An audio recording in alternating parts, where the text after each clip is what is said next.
नमस्ते। तो आज का हमारा डीप डाइव एक बहुत ही दिलचस्प रिसर्च रिपोर्ट पर है। ये रिपोर्ट दिसंबर 2025 में एलन मस्क की जो अविश्वसनीय संपत्ति है उसका विश्लेषण करती है।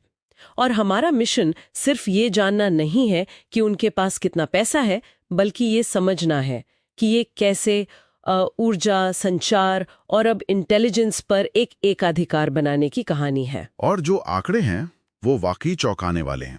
मतलब रिपोर्ट के हिसाब से फोर्ब्स का अनुमान है कि मस्क की संपत्ति 749 बिलियन है, जबकि ब्लूमबर्ग इसे करीब 648 बिलियन पर रखता है। 749 बिलियन? जी, मतलब आज तक के इतिहास में किसी एक व्यक्ति के पास इतनी दौलत कभी नहीं रही। इसको अगर हम भारतीय संदर्भ में रखें तो भारत के दो सबसे बड़े उद्योगपति मुकेश अंबानी और गौतम अडानी, उनकी कुल संपत्ति को भी अगर मिला दें तो भी मस्क की संपत्ति उससे 4 गुना से भी ज्यादा है। हाँ, और सबसे दिलचस्प बात यह है कि ये कोई पारंपरिक संपत्ति नहीं है। अच्छा, ये जमीन जायदाद या सोना नहीं है। ये लगभग पूरी तरह से उनकी कंपनियों के शेयरों पर और भविष्य में होने वाली कमाई के अनुमानों पर टिकी है। तो यही चीज इसे इतना शक्तिशाली और अस्थिर भी बनाती होगी, है ना? बिल्कुल, यही इसकी ताकत है और यही इसका जोखिम भी है। ठीक है, तो रिपोर्ट के अनुसार इस हालिया उछाल का सबसे बड़ा कारण टेस्ला नहीं बल्कि स्पेसएक्स है। ये थोड़ा हैरान करने वाला है। एकदम सही।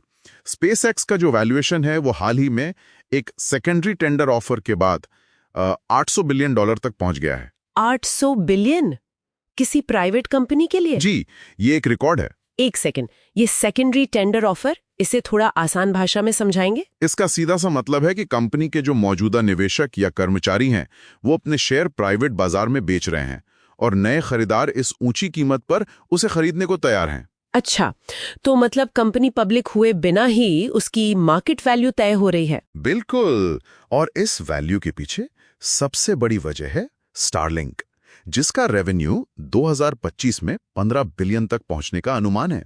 15 बिलियन प्रभावशाली है, पर रिपोर्ट में क्या भविष्य की योजनाओं का भी जिक्र है? हाँ, और वो और भी बड़ी हैं।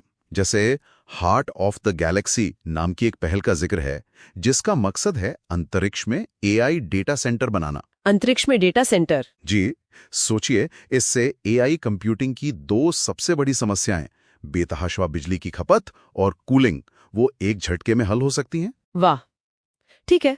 तो एक तरफ स्पेस, लेकिन जाहिर है धरती पर टेस्ला भी चुप नहीं बैठी है। बिल्कुल नहीं। डेलावेयर सुप्रीम कोर्ट ने मस्क का जो 2018 का विवादित वेतन पैकेज था उसे बहाल कर दिया है। और उससे उनकी संपत्ति में कितना इजाफा हुआ? एक ही झटके में $139 बिलियन जुड़ गए। 139 बिलियन? जी, और तकनीक की तरफ भी ऑस्टिन में रोबोटैक्सी का परीक्षण शुरू हो गया है, वो भी बिना सेफ्टी ड्राइवर के। तो टेस्ला अब सिर्फ एक कार कंपनी नहीं रही? नहीं, अब ये एक एआई और रोबोटिक्स कंपनी में बदल रही है। तो स्पेस में इंफ्रास्ट्रक्चर, जमीन पर ऑटोनॉमस रोबोट्स, और इन दोनों को जोड़ने वाली चीज है एआई।